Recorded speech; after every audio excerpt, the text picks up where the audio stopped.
మాట మనిషిని ఎంత బాధ పెడుతుందో, మాట మనిషిని ఎంత సేద తీరుస్తుందో చెప్పడానికి రామాయణమే పరాకాష్ఠ. రామాయణ కావ్యం లాంటి కావ్యం ఉండదు ఇంకా మాట వైభవం చెప్పడానికి. వాగ్వైభవం తెలుసుకోవాలి అంటే శ్రీరామాయణం చదివి తీరాలి. రామచంద్రమూర్తి దగ్గరికి మహానుభావుడు దూతగా వెళ్ళారు స్వామి హనుమ. వెళ్ళి మాట్లాడుతున్నారు. బ్రహ్మాస్త్ర బంధనం చేశాను కదా అనుకున్నాడు ఇంద్రజిత్. కానీ ఆయన నిజానికి బ్రహ్మాస్త్రం చేత బంధింపబడలేదు. బాగుండదు, ఇంటి పెద్దవాడు చతుర్ముఖ బ్రహ్మగారి అస్త్రానికి కూడా నేను కట్టుబడకపోతే గౌరవం అన్న మాటకు అర్థం ఉండదని కట్టుబడినట్టుగా నటించారు. బ్రహ్మాస్త్రం చేత ఆయన కట్టుబడినట్టు నటిస్తే వాళ్ళు గుడ్డపీలికలు, బట్టలు, ఆ తాళ్ళు, తప్పెట్లు తీసుకొచ్చి కట్టారు. ఎప్పుడైతే బ్రహ్మాస్త్రము చేత బంధనమైనటువంటి వ్యక్తిని ఇతరమైనటువంటి బంధనముల చేత కడతారో దాన్ని అవమానంగా భావించినటువంటి బ్రహ్మాస్త్రం విడిచిపెట్టేస్తుంది. బ్రహ్మాస్త్రం విడిచిపెడితే మరునాటి సూర్యోదయం వరకు వేరొక అస్త్రం పట్టుకోదు. లంకాపట్టణం అంతా సందిగ్ధంలోకి వెళ్ళిపోయింది. ఒక్క ఇంద్రజిత్తుకు తెలుసు ఎంత బాధపడ్డాడో. 48వ సర్గ. హనుమ ఇంద్రజిత్తు యుద్ధాన్ని జరిగితే ఏలినాటి శని కూడా ఉపశాంతి పొందుతుంది. కాబట్టి ఎంత బాధపడ్డాడో. అహోమహోకృతం, నేను చేసిన పనంతా వ్యర్థమైపోయింది. నరాక్షసైర్మంత్రగతిర్విముష్ట, వీళ్ళకి తెలియదు బ్రహ్మాస్త్రం గురించి. బట్ట కట్టారు ఆయనకి, వదిలేసింది బ్రహ్మాస్త్రం. ఇప్పుడు ఏం జరుగుతుందో అనుకున్నాడు. అసలు రావణుణ్ణి చూడాలి కదా, ఎంతసేపు ఈ నాటకం అనుకున్నారు.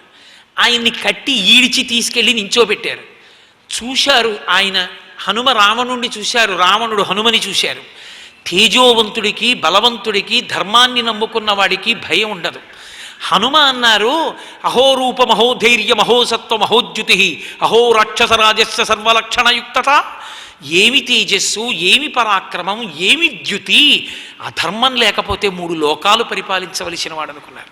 అదే రావణుడు శంకమానస్తుతం దృష్ట్వా అనుమానంతో చూశాడు.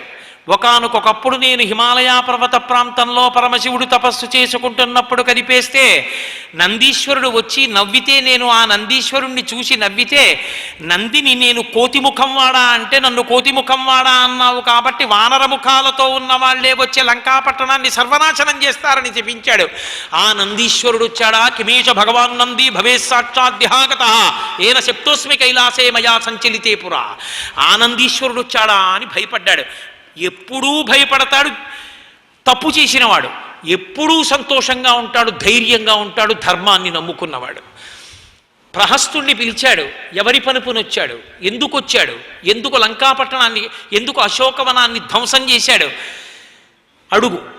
నిజం చెప్పాడా? వదిలిపెట్టేస్తాను. అబద్ధం చెప్పాడా? శిక్ష వేస్తాను. ప్రహస్తుడు ప్రభువు పనుపున మాట్లాడాడు. స్వామి హనుమ అన్నారు, నేను వచ్చిందే రావణాసురుడికి సందేశం ఇవ్వడానికి, మళ్ళీ మధ్యలో నీ మధ్యవర్తిత్వం ఏమిటి, నీతో మాట్లాడడం ఎందుకు అని రావణాసురుడి వంకే తిరిగారు. రావణాసురుడి వంకే తిరిగి నీ తమ్ముడైనటువంటి సుగ్రీవుడు శృణు సందేశం, ఆయన పంపించినటువంటి సందేశాన్ని విను. సుగ్రీవుడు తమ్ముడు ఎందుకు అవుతాడు రావణాసురుడికి అంటే, కిష్కింధకాండలో వాళ్ళిద్దరికీ ఒక సంధి ఉంది, ఒక అంగీకారం ఉంది, వాలికి రావణాసురుడికి. నాకేది దొరికినా అనుభవించి నీకు ఇస్తాను, నీకేది దొరికినా అనుభవించి నాకి, మన ఇద్దరం అన్నదమ్ముల్లా ఉందామని. కాబట్టి వాలి నీకు తమ్ముడైతే సుగ్రీవుడు తమ్ముడు కదూ. అందుకని అదిగో ఆ వాలి తమ్ముడైనటువంటి సుగ్రీవుడు నీకు సందేశం పంపాడు. చమత్కారం ఏమిటో తెలుసా? సుగ్రీవుడు ముందు సందేశం పంపిస్తాడు, తర్వాత రాముడిని అడ్డుపెట్టి చంపిస్తాడు. నీ బతుకు అంతే. వాలి అలాగే వెళ్ళిపోయాడు. కాబట్టి భ్రాతుశ్రుడు సమాదేశం సుగ్రీవస్య మహాత్మనః, సుగ్రీవుడు పంపించాడు. నేను ఎందుకు వచ్చానో తెలుసా? సీతమ్మ జాడ కనిపెట్టడానికి వచ్చాను. దాచలేదని చెప్తావేమో, నేను చూశాను. లక్షితేయం మయా సీతా తథా శోకపరాయణ గృహ్యయాం అభిజానాసి పంచాస్యమివ పన్నగీం. నిర్భయత్వం, ఆ మాటలో ఎక్కడా దాపరిక ఉండదు, ఆ మాటలో ఎక్కడా అబద్ధం ఉండదు. సీతమ్మ తల్లిని చూశాను. సర్వం శ్రీ ఉమామహేశ్వర పరబ్రహ్మార్పణమస్తు. స్వస్తి.